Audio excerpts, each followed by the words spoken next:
Hello and welcome to the Cooking Log, where we explore the weird and wonderful foods that games have us create. I'm Jared, and today we're going to be planning our way through our very first recipe expedition. The recipe's in-game creator had this to say: "I have served bowls that have caused grown men to weep with joy. Can you guess what I added? Can you create magic?" Well, let's see if we can.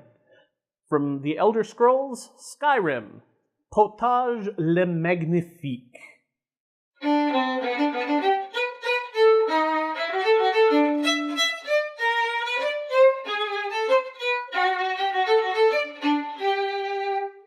Potage le Magnifique, or Magnificent Thickened Soup, less magical in English, is cooked as part of the Dark Brotherhood quest line. After completing Recipe for Disaster, you find yourself in the kitchen cooking for the Emperor in the quest to kill an empire. Your job is to work with another cook to prepare this final meal for an Emperor and to add an extra seasoning: poison. For obvious reasons, we will be skipping the poison, unless something goes horribly wrong. The soup's base is a double soup with equal parts chicken and beef broth. A potage needs a thickener, so we have butter and whole wheat flour. And then we're adding in carrot and onion. The twist to this recipe is that the gourmand, the creator of the dish, does not list his secret ingredients, and instead he mocks chefs to come up with the correct additions. The player gets to pick 4 ingredients when cooking the soup, and we're going to test out 3 sets of these. In our boring set, which is what an unimaginative character comes up with, our secret ingredients are more carrots, mead, nirnroot, and horker. I'm feeling like we shouldn't just add more chopped carrots, so I'm thinking of roasting them first or doing something else to them.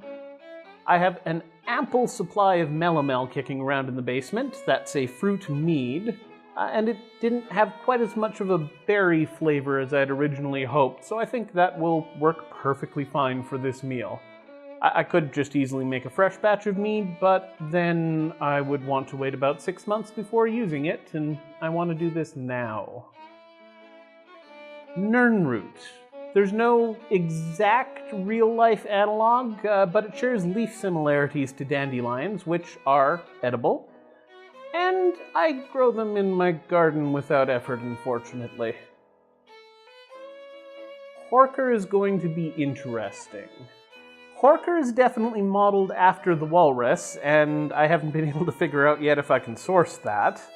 If you go by the closest reputed flavor cousin, I could substitute with horse meat, which has a horrible reputation in the province that I live in. I could try and substitute seal as well, but that's not really close in flavor and it tastes closer to beef.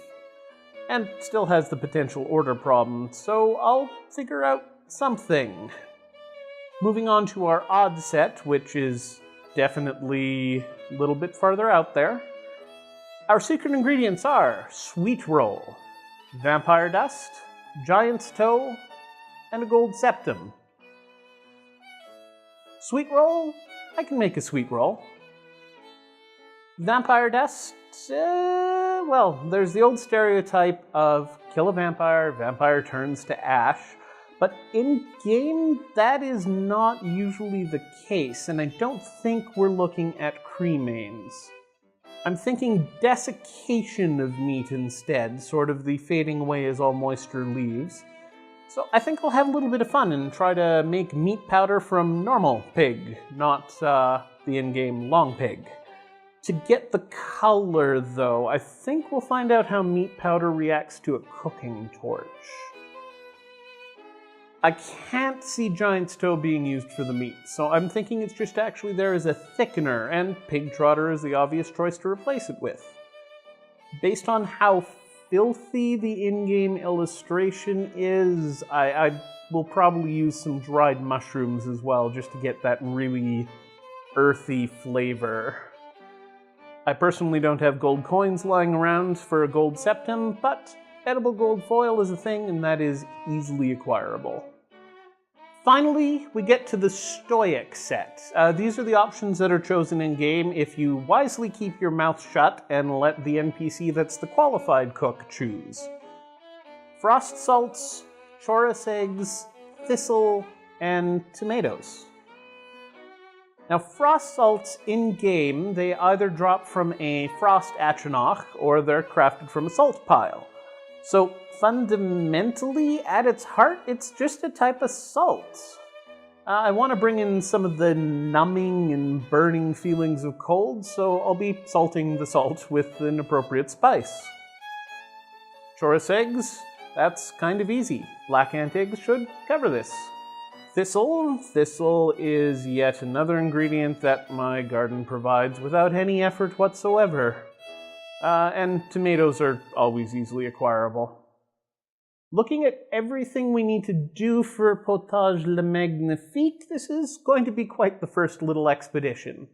The stages of our cooking journey will be making the chicken broth and the beef broth, creating the butter, baking sweet rolls and hoping my wife doesn't steal them all, crafting the blackened meat powder, devising the frost salts, actually cooking all 3 variants of Potage le Magnifique, and acquiring some people to test either unsuspectingly or beggingly.